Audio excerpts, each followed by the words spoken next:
My name's Stephanie, I'm in my 30s, and I'm from Pasadena, California. I only mention that because, as a listener, I find it super annoying when people don't make it clear who they are at the start of their stories. In the spring of late 2017, I've been living with a girl named Lyra for 2 years, and she was easily one of the most chill roommates I'd ever had. We'd met through a friend of a friend when I first moved to Pasadena, and I was desperate for a place to stay. Lyra had a spare room and a rent that she couldn't cover alone, so we made it work.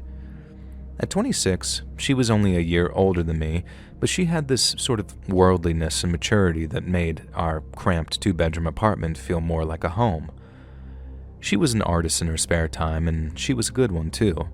She was always drawing things in her little sketchbook, birds or vines or pretty spiraling shapes, and she was just as creative when it came to home decor.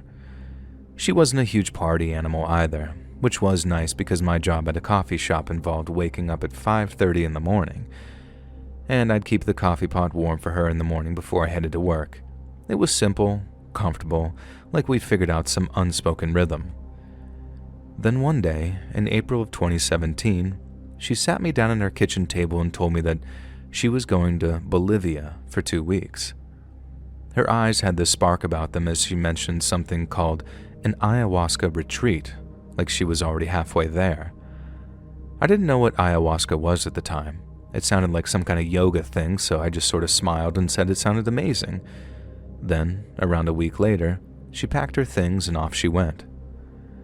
I wished her safe travels, waved from the window, and figured that she'd return with some epic stories and maybe a kooky souvenir or two.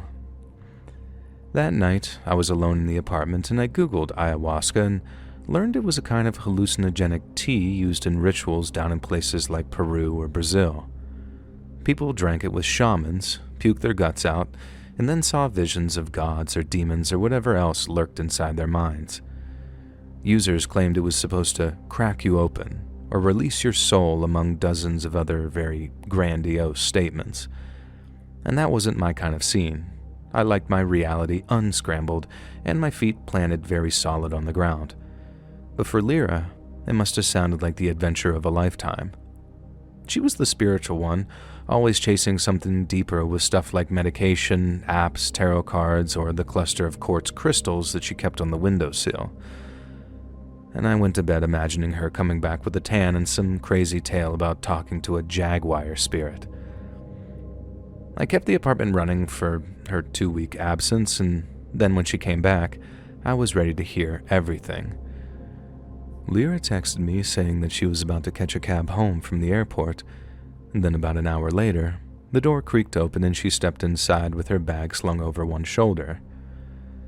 I'd expected her to return looking relaxed and refreshed with obviously a nice healthy tan, and instead, her hair was a tangled, unwashed mess, and her skin looked chalky, like the sun hadn't touched her for the whole 2 weeks. When I asked her if she had fun, she didn't even smile. Lyra dropped the bag by the door and then looked at me, except it didn't feel like she was looking at me, more like through me or past me. In this flat, distant voice, she simply said it was intense, and then she shuffled to her room and closed the door behind her. And that was the first sign that something was clearly off. Lyra had always been very sociable, the kind of person who'd flop down next to me and ramble on about her shift at the bookstore or the new sketch that she was working on. But after her trip to Bolivia, she seemed distant, and I told myself it was exhaustion or jet lag or something like that, but after another Google search I discovered that the retreat might have been rougher than expected, and I read about the purging, the vomiting, and the hours upon hours of feeling like your mind was unspooling, and then thought, geez, no wonder she's acting so shell-shocked. She probably just needed time to settle in, so I figured that I'd give her the space that she needed, but time didn't seem to fix anything. A week passed, but Lyra didn't snap back.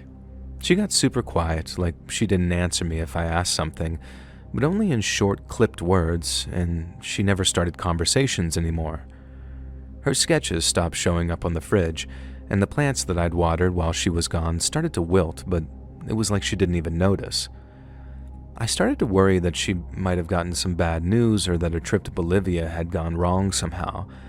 But when I asked, Lyra said that she didn't want to talk about it. I figured my suspicions were correct and that whatever it was, she'd talk about it when and if she was ready to. I also figured it'd be a matter of days at most before Lyra started to feel better. But I was wrong, and things only got weirder. For as long as I'd known her, Lyra had always been a vegetarian. She was a great cook. She'd make stir-fries with peppers and tofu or big salads with nuts sprinkled on top. I'd regularly find bowls of fruit on the counter, mostly apples or mangoes, and I'd loved living with someone who shared my passion for healthy eating. But then, just less than 2 weeks after Lyra got back from her ayahuasca retreat, the raw beef started appearing. And the first time I saw some, I had almost a gaslight moment where I thought, I don't remember buying ground beef. And then, when I realized that it was Lyra's, I think I actually kind of gasped out loud. I asked her why the sudden change of heart, and I never forgot how flat her tone of voice sounded as she shrugged her shoulders and said, "Time for a change, I guess." I cannot stress how unlike Lyra that was, and by that time, I was really starting to worry about her. But then I saw how she ate it. She didn't cook the ground beef she bought. She ate it raw, with her hands. She developed this habit of doing it late at night, too, like this one time when I woke up in the middle of the night to go to the bathroom. I was heading back to bed when I heard the creak of the fridge door coming from the apartment's kitchen and sitting area.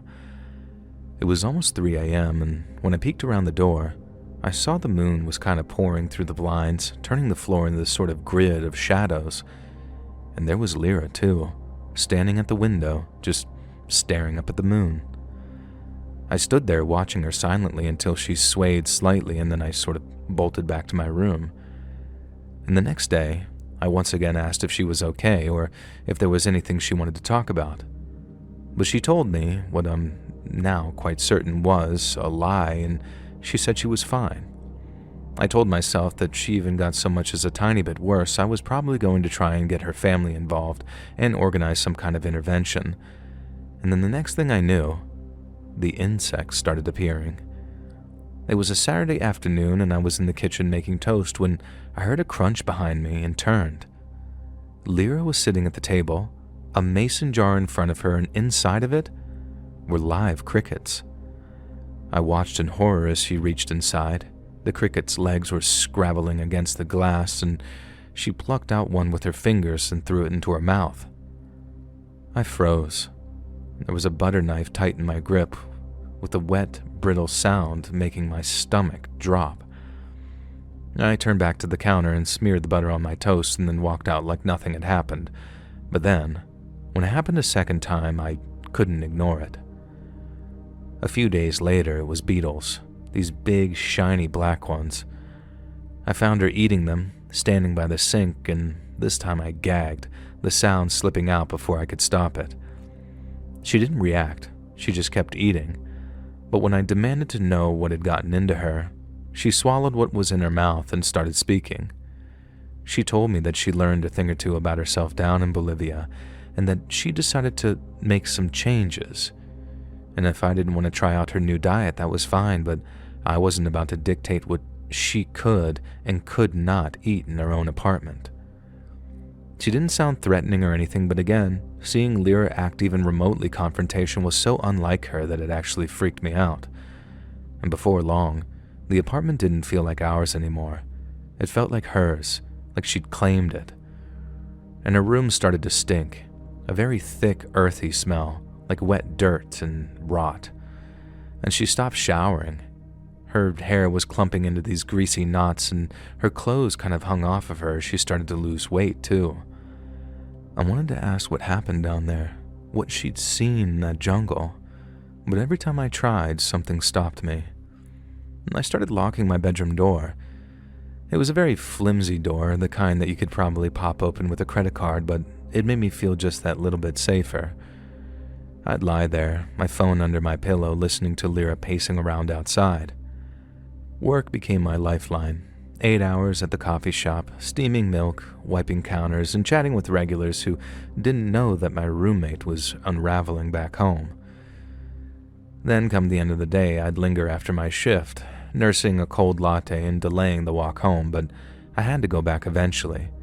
And when I did, there she'd be, sitting or standing by the window and either waiting for or staring at the moon. The next thing I remember is how she started covering up all the mirrors one day. I came home to find every single one in the apartment draped with towels or turned to face the wall, and that was also the day that I found scratches on the bathroom door, these deep gouges like she'd been clawing at it with something. She vandalized her own sketchbooks too, the ones that she used to fill with all of her pretty drawings. Pages had been torn out or crumpled up, and the ones that remained were covered in these strange charcoal scribbles that creeped me out just to look at them. And that was the point that I realized that she needed help. Very urgent help too, and the next day, once I got home from work, I was going to try and talk to her about getting some. If that didn't work, it was then time for Plan B, the intervention. But the horrible irony of all of this is that by the time I actually decided to act, it was already too late. The next evening, it was dark when I arrived home from work. Then, when I unlocked the door, I walked into the apartment, and the first thing that hit me was the smell. It was sort of this wet and coppery smell, heavier than the beef had ever been. The apartment was dark, so I figured no one was home, but when I flipped the light switch, there was Lyra, sitting in the middle of the TV room, or at least what was left of her. She was sitting cross-legged, our big kitchen knife in one hand, a flap of her own skin in the other. She'd peeled it back from her face, starting at her forehead, and had pulled it down, like a mask. She looked at me, the raw flesh of her forehead glistening as blood dripped onto her thighs. And then, with lips that were streaked with red, she told me, "I need to see who's underneath." I dropped my bag and ran, screaming as I went. I made it to my room, slammed the door, and then pressed my back against it after locking it. My hands shook as I fumbled for my phone. Then I dialed 911 and told the dispatcher what was happening. And as I spoke, I could hear her out there in the hallway. That knife sounded like it was scraping against something, and she was muttering louder and louder, and then it stopped, replaced by a low, keening sound, like she'd finally realized what she was doing, or had only now just started to feel the pain of what she'd done to her face. I slid down on the floor, my knees pulled up with my finger in one ear and the dispatcher in the other, and just waited. I was shaking, but thankfully the cops got there fast. I heard the front door burst open as a boot hit the frame, and then after the distinct sound of the two cops shouting some commands, I heard this feral, inhuman snarl before the slap, slap, slap of bare feet on hardwood floor. There was another shout, a command to stop, and then 2 shots, sharp and loud. The shots were terrifying, but the silence that hung in the air afterwards was somehow even worse. By the time I unlocked the door, 2 EMTs were zipping Lyra up into a bag. Her face, or what was left of it, was turned toward me with one eye still open, cloudy and still. One of the cops asked if I was okay. I nodded in the moment, but I wasn't. I was more shaken up than I'd ever been in my whole life. I didn't stay. I couldn't. I grabbed my keys and my phone and drove to my friend Mia's place across town. She opened the door in pajamas and took one look at me and pulled me inside. I crashed on her couch and then told her everything in bits and pieces. My friend didn't say much. She just gave me a hug and handed me a blanket and let me sleep after assuring me that everything would be fine. A few days later, once the cops finished with the scene, we went back to the apartment. Me, Mia, and her boyfriend in the latter's truck. And we packed all of my stuff up in under an hour, and the landlord didn't fight me when I broke the lease. He'd already seen the bloodstains on the hardwood. I live with Mia now. Her spare room is small, just a twin bed and a dresser, but it's mine. And sleep was very tough for a while. I'd have nightmares about Lyra, crickets and beetles crawling out of her open mouth before her whole face split open, and I'd wake up sweating, and then lie there till the sun came up, wondering what she saw in that jungle and what she brought back with her. The cops called it a psychotic break and blamed the ayahuasca. I read for myself that it happens sometimes, and I guess it does make sense. But there are times at night that I still keep the lights on, and I still lock my bedroom door, and I still check the mirror before I sleep just to make sure that it's still me looking back.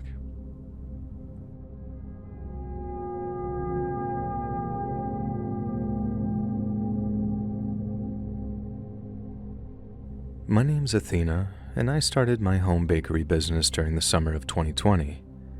I was furloughed from my job, and the boredom was killing me, so I took up baking as a way of keeping myself occupied. It was definitely a way of managing stress too, because I always made way too much for one person. But then delivering baked goods to family and friends always made for a great excuse to get out and stretch my legs. Whenever they gave me compliments on the things I delivered, I figured they were just being kind and showing gratitude. But when one friend told me that I could potentially earn money by turning my baking into a lockdown side hustle, I got to thinking. And at the time, the kitchen in my apartment was tiny, with the counter barely wide enough for a cutting board, but I made it work. I set up a few social media profiles, uploaded a dozen photos of my best brownies, blondies, and pies, and then asked the right people to share my page for the maximum audience. Part of me believed that there was no way that it would take off, not with all the super fast delivery services that people could use with just a few taps on their phone. But I was wrong, majorly wrong, and I discovered that in a world of faceless online middlemen offering discounted merchandise made half the world away, there was a huge demand for locally baked bread, cakes, pies, and pastries. The first week was slow but promising, and the easy scheduling helped me figure out the best methods of running my kitchen. But then over the week that followed, word of mouth and grassroots advertising resulted in my orders doubling, then tripling, then almost quadrupling over the course of 8 very productive days. And by week 3, I was having to place potential customers on a waiting list because my whole schedule was filled with either prep, proofing, or baking. And I'd gone from bored out of my mind to barely having a minute to myself. But busy hands meant happy hands, especially once all that extra cash landed in my pocket. I liked making the extra cash, and I liked having something to keep me from going crazy. But I quickly realized that I loved baking and running my own business more than anything I'd ever done before. Each and every day, my apartment was filled with the warm, yeasty scent of rising dough, baking bread, or caramelized sugar. Then, unlike my job in corporate, I got to see the results of my hard work right there in front of me, while the enthusiasm my customers exhibited was satisfying in ways that I never thought possible. 2 months in, I did a little calculating and realized if I worked on a 6-day schedule and raised my prices by just a small percentage, I could actually quit my job and bake full-time. Well, long story short, that's what I did, and for just over a year following, I was happier and more fulfilled than I'd ever been in my entire life. But then, right when everything was going smoothly for the first time in a long time, the fire came. It was the middle of the night in October of 2021, and I was dreaming of sourdough starters I had bubbling on my counter when the fire alarm suddenly woke me up. I fumbled for my phone just as I smelled burning, and then seconds later, I saw black smoke curling under my apartment's front door. I grabbed my shoes out of instinct, but I was so scared that I didn't bother putting them on. I ran barefoot into the smoky hallway and then stumbled out onto the street, coughing as flames licked up the side of the building. And by morning, the section of the building containing my apartment was a charred ruin, with blackened beams jutting from scorched brickwork that still dripped with hose water. And everything I owned was gone. My mixer, my baking sheets, my clothes, my books, all burned or soaked beyond saving. And I stood there in the dark of the early morning, clutching my phone and shoes, and wondered, what the hell was I going to do? But as usual, Mom had a solution. She lived in the same split-level house up in Somerville that I'd grown up in, one with faded yellow siding and a well-tended front yard. And the guest room still had my old twin bed, and she told me that I could stay as long as I needed if it meant finding the right apartment.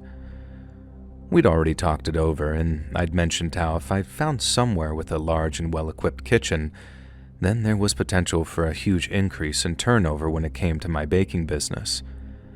I was grateful for her patience while I rebuilt, so after picking up baking supplies and a few home essentials, I got back to work. Customers didn't care where I baked, so long as the bread was good. They'd pull up to Mom's driveway, I'd hand over their orders, and life kind of limped along. But I couldn't stay forever. I needed a place of my own, somewhere central enough that clients from across the city could reach me, with a kitchen big enough to handle my growing business.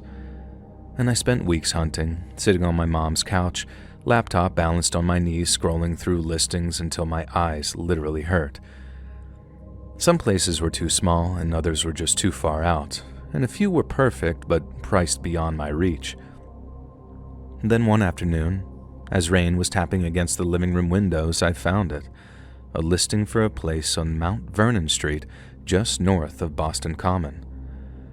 I knew that area from my teenage years when I had a job slinging pizzas at a joint on Charles Street. Mount Vernon Street was elegant and historic, lined with brownstones that glowed red-brown in the sunlight, and some had balconies with curling ironwork and others had wide windows that caught the last of the day's light.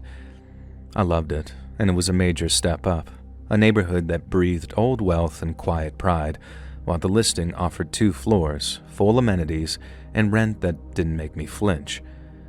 There was, however, a catch, a single line tacked on at the end. Potential tenants must be prepared to follow a strict set of terms and conditions. And I assume it was just standard stuff. No parties, no smoking, maybe a ban on pets, and that was all fine by me. My life was flour, ovens, super early mornings, not late-night chaos, so I called the number just minutes after spotting the listing. A woman answered. Her voice was very polished, and then after confirming I was calling about the apartment, she went into a big explanation. And after introducing herself as Evelyn, she explained that the house belonged to her family, who were looking for a tenant to share with her elderly cousin, Ethel, who had some rare condition that kept her frail and confined. I'd have the first 2 floors to myself, including a kitchen, a living room, and a bedroom. But the 3rd floor, where Ethel lived, apparently was a no-go zone. No knocking, no talking, no stepping foot up there. Break the rules, and I guess I'd be out in the streets. Lease terminated instantly. Evelyn stressed that it wasn't about pettiness or control.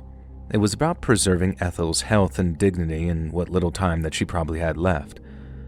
I wouldn't have to look after her. Nurses and assistants came and did that, and outside of calling in the event of an emergency, there was a chance Ethel and I might never cross paths. The setup sounded odd, but I kept hearing run of the house in my head. 2 floors and a prime spot for the price of 1 bedroom. It was just way too good to pass up. I told Evelyn I wanted to see it, and then we set up a time for the next day. When I arrived, the house was even more than I'd pictured it.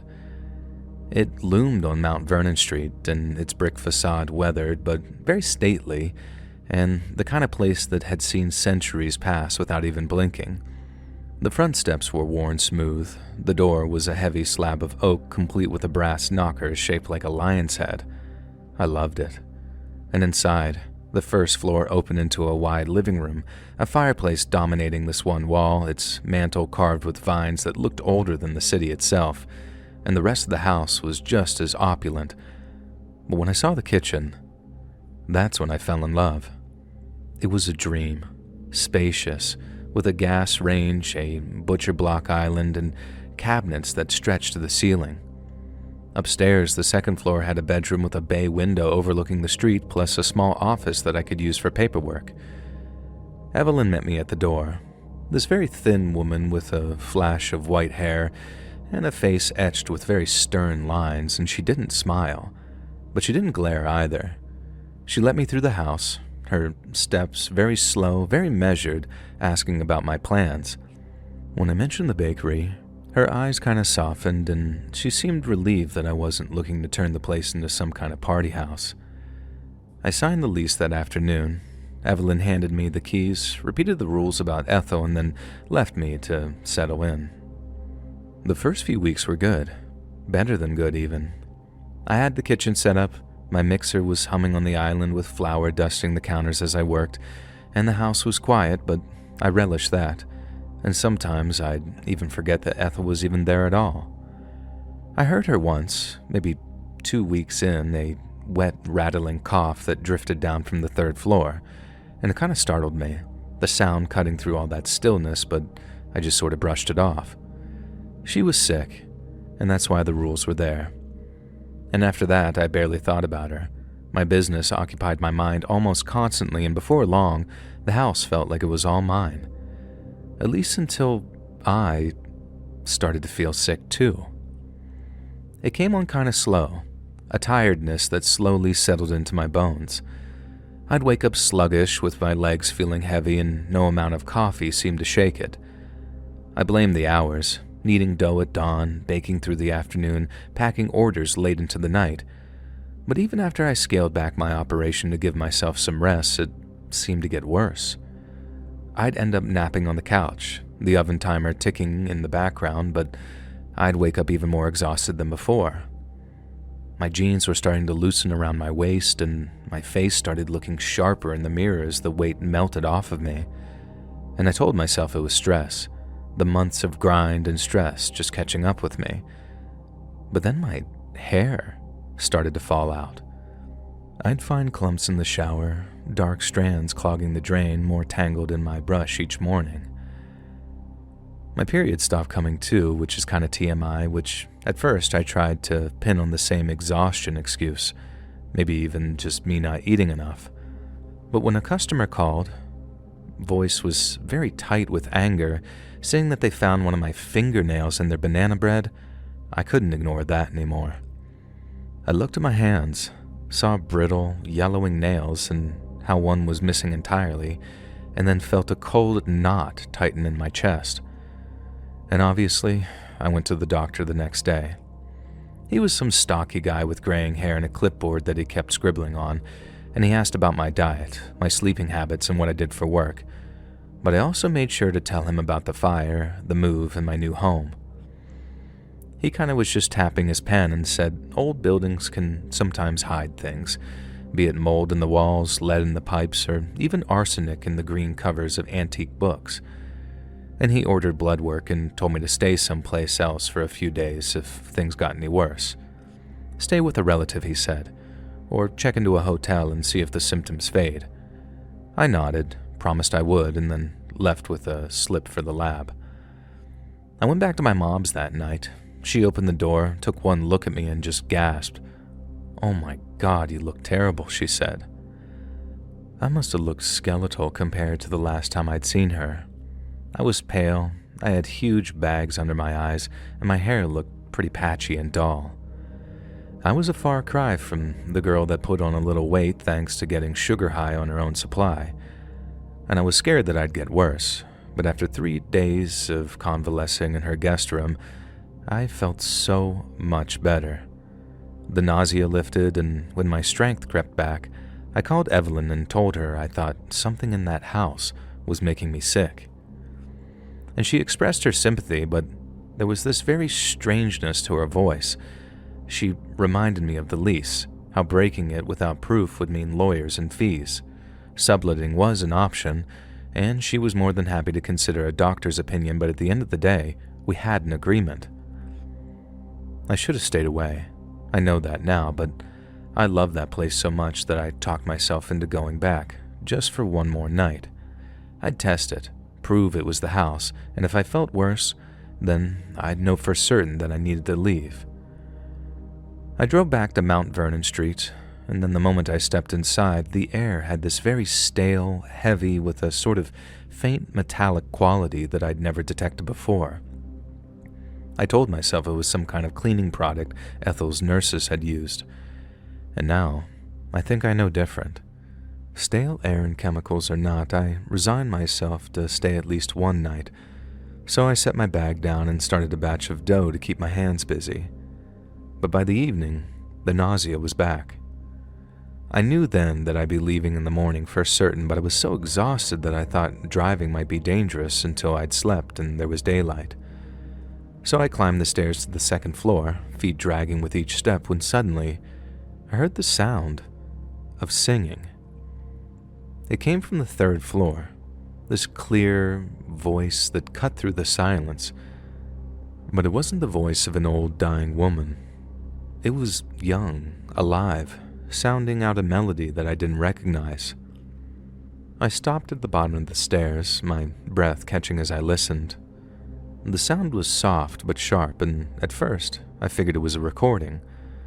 But then there was pauses, breaths, the faint waver of a living throat. It wasn't a recording. This was clearly a human. Ethel was supposed to be bedridden, this husk of a person, so who the hell was up there singing? I remember my skin kind of prickling as I turned, shuffling back down the stairs before I grabbed my keys, my phone, and my jacket, and then ran for the door. I didn't care about proof, about leases, about anything. I wasn't staying.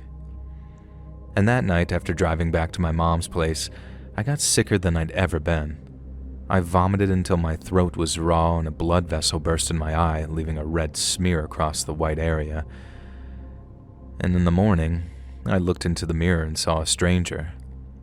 My cheeks looked completely sunken in, my eyes looked hollow, and my hair was thinning so badly that you could actually see my scalp. I broke down, sobbing into my mom's arms, and told her everything. The house, the sickness, the singing, and she held me tight and told me everything would be okay and that we'd fight the lease together. We'd get proof, hire experts, and force Evelyn to let me go. But it didn't work. Nothing did. My blood work came back normal, no toxins, no allergies, nothing to explain what was happening to me. And we paid a hazardous materials guy to check the house too. This gruff man with a toolbox and a clipboard who spent hours testing the air, scraping paint, and sniffing for mold, and he found nothing. The place is old, he said, but safe and up to code. And the lack of evidence meant Evelyn wouldn't budge, and we ended up paying out the full lease. Thousands that I didn't have, borrowed from my mother and her boyfriend, just to be done with it. I moved back in with her, and within days I felt better again. The weight returned, my hair started to come back, and my energy was surging. Whatever was in that house, whatever it was doing to me, I guess it stopped. And I found a new place eventually, a much smaller apartment with a much smaller kitchen in the city's north end, and the bakery picked up, life steadied on, and I tried to move on. But that house on Mount Vernon Street wouldn't let me go, though. I remember lying awake some nights just staring at the ceiling, replaying this whole thing in my head. What was up on that third floor? Was it Ethel, somehow defying her sickness? Or was it something else? I'd dig online sometimes, late when I couldn't sleep, searching property records, old articles, anything about that house, and nothing turned up. No scandals, no deaths, just some blank slate. And the house just stood there, smug and silent, hoarding its secrets from me. And a few months back, I drove by the house. I remember it was a cold January evening and I was in the area for a delivery. I don't know why I did. Curiosity maybe, or possibly out of some unconscious desire to face it. And the house looked the same. The brickwork glinting faintly in the early dusk, with its windows dark and still. And I parked across the street. My engine was just idling and I sat there watching. The place stayed still for a while, just another quiet house on a quiet Boston street. And then suddenly, I saw a shadow, quick and thin, pass by a third-floor window. My hands tightened on that wheel and I floored it and sped away. I don't know what happened in that house, and I don't think I ever will either, but it wasn't my imagination. Something was wrong there, something that latched onto me and only let go when I fled.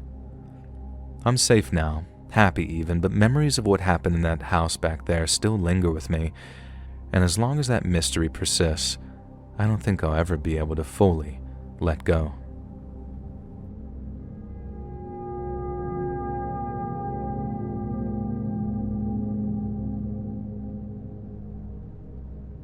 From the very first moment I met him, I couldn't shake the feeling that something was wrong with my friend's new roommate, Tommy.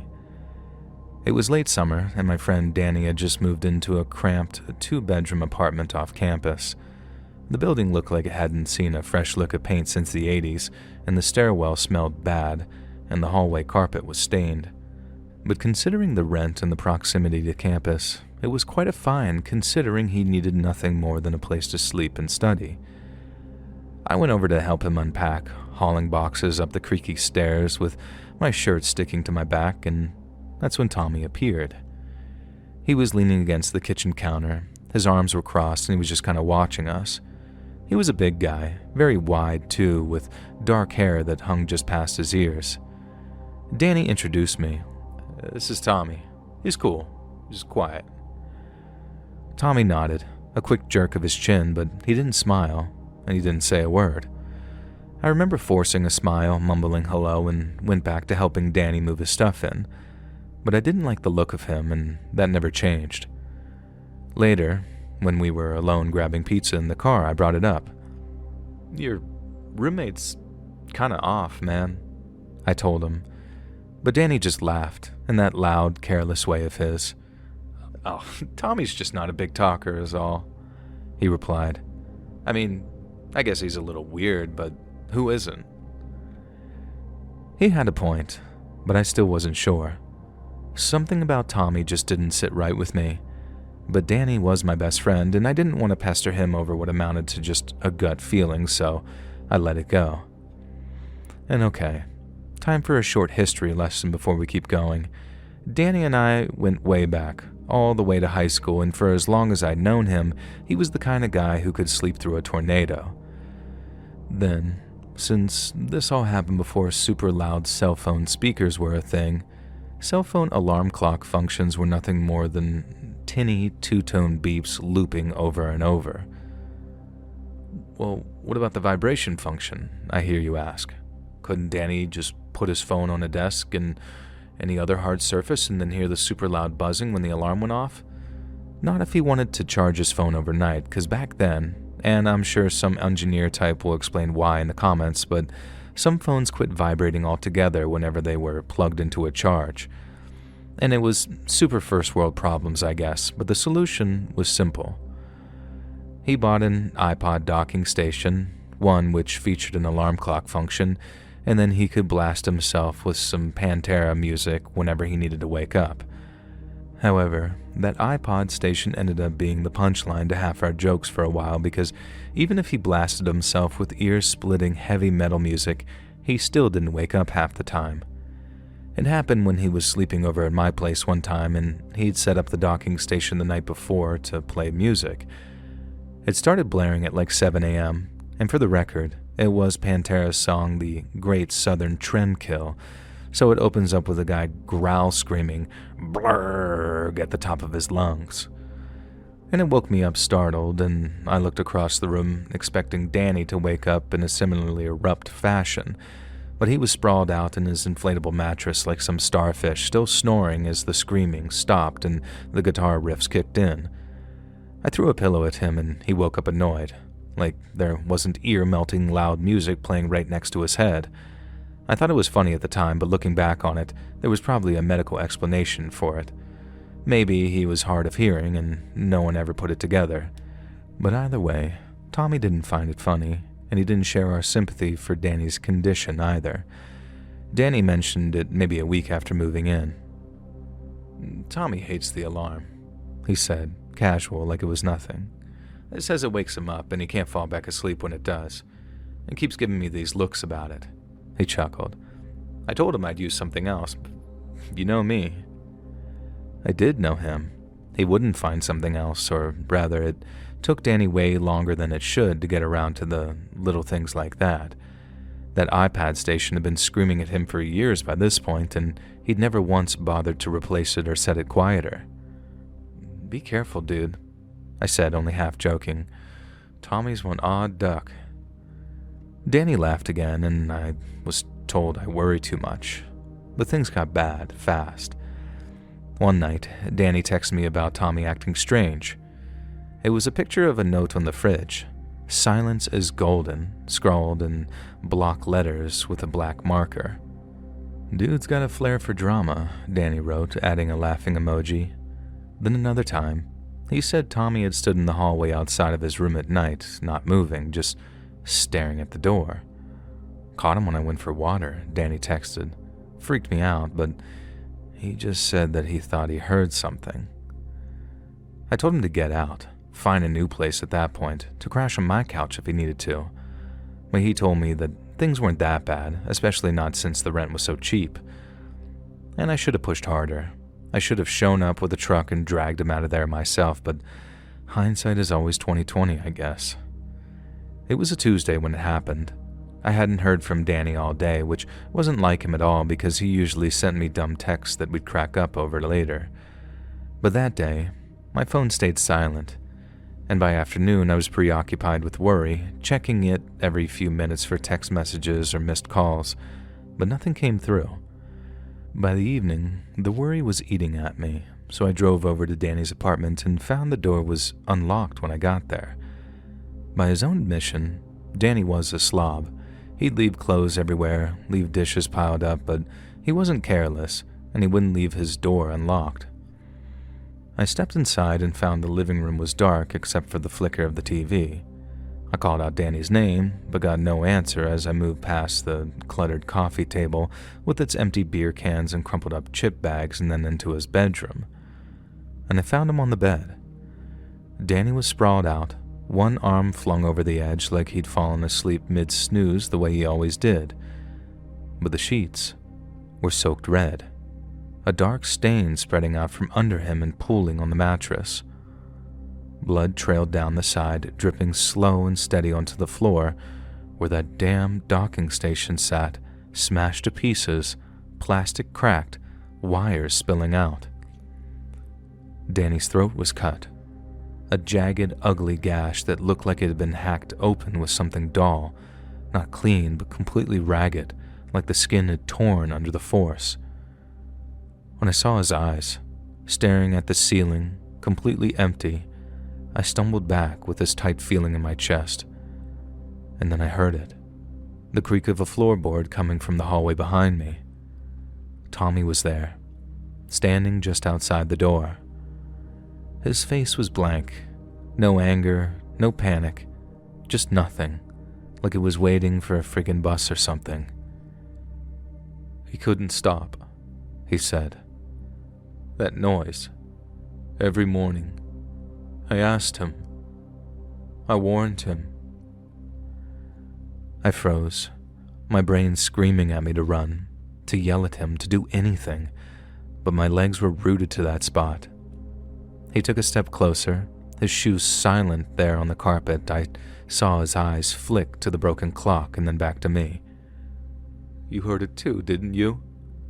He asked before saying, You know how it was. He took one more step towards me and I bolted. I don't remember deciding to, I just remember my body lunging forward and my shoulders slamming into the door frame before I slipped through. I hit the front door hard, fumbling the knob for a split second before it flew open and banged against the wall. Behind me, I could hear Tommy, not running but taking these slow, steady steps that echoed in the narrow stairwell. I made it to my car and my hands were shaking so bad I dropped my keys twice before I jammed them into the lock. I didn't look back until I was peeling out, and there he was, standing in the street, watching me drive off with that same empty look in his eyes. The cops picked him up later that night. I'd called them from a gas station a mile away, my brain so fried they had to keep asking me to repeat myself. They found Tommy in the apartment, sitting on the couch with the knife that he'd used to kill Danny sitting in the kitchen sink. He hadn't bothered to wash it. He didn't resist either, didn't fight. He just let the cops cuff him and take him away. They told me he kept muttering about the alarm, how it had to stop. Danny had been dead since morning, they said, probably killed right after that clock went off at 6 a.m. Tommy had sat there all day with him, waiting, just him and the body, the TV flickering in the background. I still think about Danny a lot, how he laughed off the notes, how he was too stubborn or stupid to see that danger. And I still think about Tommy too and how close I came to being next. That docking station was gone, smashed to pieces on the bloodied floor, but I still hear the sound that it made sometimes whenever I think about everything that happened.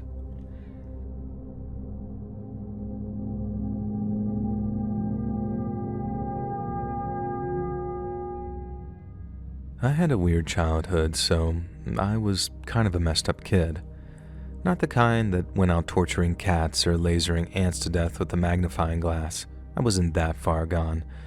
But me and my buddy Cooksey, we liked starting fires. It started small at first. We'd burn stuff in the alley behind his house, whether it was piles of dry leaves, old newspapers, or whatever else we could snag. And I remember the crackle of the flames, the way they danced over whatever we set on fire, and it really fascinated us. Then one day, we messed up big time. When we were 14, we torched a shed in some guy's backyard just to see how big the fire could get. We didn't mean for it to spread, and we didn't mean for the wind to kick up and send embers flying into the backyard of the house next door, but they did, and they took off. By the time the fire trucks showed, half the block was swimming in a haze of black smoke, and we ran off, thinking that we'd gotten away with it, but it was just days before the cops came knocking on mine and Cooksey's door. We got arrested, dragged down to booking, the whole 9 yards. Then, after admitting what we did, and on account of our other run-ins with the law, we each got 9 months at a youth detention center, a fancy name for juvenile hall. Juvenile hall, or juvie as we called it, was rough as hell, believe it or not. The building was this concrete block in the middle of nowhere, surrounded by chain-link fences topped with razor wire that was so sharp that it was shiny at night. And inside, it smelled like sweat, bleach, and something sour that you couldn't quite pin down. The walls were gray, and the lights buzzed constantly with this low hum that you never seemed to get used to. You'd wake up at 6, eat cold oatmeal for breakfast, and then it was either group exercise or group therapy sessions where they'd try to fix us. They'd feed us dinner, give us a little recreation time, and then it was lights out by 9 p.m. The other kids were a mixed bag. Some were okay, I guess. Guys I'd shoot hoops or trade snacks with, and a couple of them even became close friends. But then there were the other kids, the ones everyone else was afraid of. To their credit, they made it easy to work out who not to mess with, and if a kid was too weird or scary, you knew to either avoid them or treat them with kid gloves. But then there were the kids you didn't know that you needed to be scared of, and to me, they were always way more dangerous. Those first kids were like machine guns. They made a lot of noise, and you knew to keep your head down whenever they did. But then those other kids, the quiet ones, they were almost like landmines. You didn't know that you stepped on one until it was too late. And Adam, he was one of those. I got stuck with him as a roommate after about 4 months into my sentence. Our room was small, just 2 metal bunks bolted to the floor, a chipped sink in the corner, and a toilet that smelled bad no matter how much they scrubbed it. The window was little more than a slit way up high, letting in just enough daylight to remind you that the world was still out there. Adam showed up one afternoon escorted by a guard who dumped his stuff, a thin blanket and a plastic bag of clothes, on the bottom bunk. He was skinny and pale with greasy black hair that just kind of hung on his face and these dark circles under his eyes like he hadn't slept in literal years. He didn't look at me at first. He just sat there hunched over staring at the floor, and I figured he was either shy or scared like most newbies were. But I was wrong. I could tell that he was weird almost right away because he didn't seem to sleep much. The first night, I woke up to the bunk creaking as he shifted and caught him sitting upright, staring at the wall all wide-eyed in the dark. And I thought that he just had the new fish blues, same as most kids got on their first night. But as it turned out, that was just Adam. I don't think he got more than a couple of hours of sleep a night, and it got so bad that it started to mess with my own sleep schedule. I'd lie there with a pillow wrapped around my head, trying to tune out the sound of him whispering things to himself in the dark. Hours later, I'd wake up exhausted with my eyes burning, and he'd be there, eyes completely fixed on that same spot with the same bloodshot, baggy-eyed stare. Adam wasn't the biggest fan of personal hygiene either, so much so that the room started to reek because of the stink that clung to his bedding. It smelled like sweat and unwashed skin mixing with the stale air, and I'd hold my breath whenever I walked past him just so I wouldn't have to smell it. One day, I couldn't take it anymore and I told him, "Dude, please, you gotta take a shower, I'm begging you, you stink, man." He didn't answer. He just slowly tilted his head like he was thinking it over, and then a few hours later he shuffled off to the showers. When he came back dripping wet, I was so relieved that I thanked him, but I spoke too soon. It took me minutes before I realized that somehow he still smelled bad, like he just stood there under the hot water without using any soap. The smell was bad, really bad, but far worse was the whispering. Adam talked to himself all the time in these low, scratchy murmurs that really grated on me. And by day it was annoying. He'd muttered under his breath while I tried to read the beat-up comics that were passed around. Stuff that I couldn't make out but couldn't ignore. But then at night, it turned very creepy. I'd wake up to it, faint and steady, like a radio left on in another room. And in the dark, with the shadows stretching across the walls, it sounded like something out of a horror movie. I'd squint at him through the gloom of the night and see his lips moving, and that constant hiss cutting through the silence made my goddamn skin crawl. I put up with it for weeks, until one night, when I snapped. I barely slept, my eyes were burning, and Adam was at it again, whispering in the dark. I just sat up, bunk squeaking, and said something like, "Dude, why do you always keep talking to yourself? It's driving me nuts." He stopped, and then slowly turned his head toward me like a puppet on strings. "I'm not talking to myself," he said. His voice was quiet but clear. "I'm talking to my little sister." "Then write her a letter or something," I replied. "Or call her. I don't care, just stop waking me up." Adam stared at me, unblinking, and told me, "She's dead." And his reply hit me like a ton of bricks. I felt bad, really bad. This horrible guilt twisting through my guts like a corkscrew. I'd lost people too. Not anyone like a sibling or anything like that, but I knew that it hurt. And I remember rubbing my eyes and sighing before I said something like, "Sorry, man. I didn't mean to upset you." But then, to my surprise, Adam let out this soft, high-pitched chuckle that somehow lacked any kind of joy to it. "It's okay," he said, adopting a tone that made me more and more nervous. "It's me who should be sorry." He didn't wait for me to ask. He just started talking with his voice low and steady like he'd been waiting to tell someone for years and years and years. Adam said that one day when he was 5 and his sister was 3, they'd been taking a bath together. They'd been splashing each other, arguing over some toy, the usual kid stuff, but Adam decided he'd had enough. He didn't want to have a little sister anymore. He didn't want her taking his toys, his space, his parents' attention. So, he bashed her head on the side of the tub to stun her, and then pushed her head under the water and held it there. She kicked and fought, her little legs thrashing while her feet smacked the sides of the tub.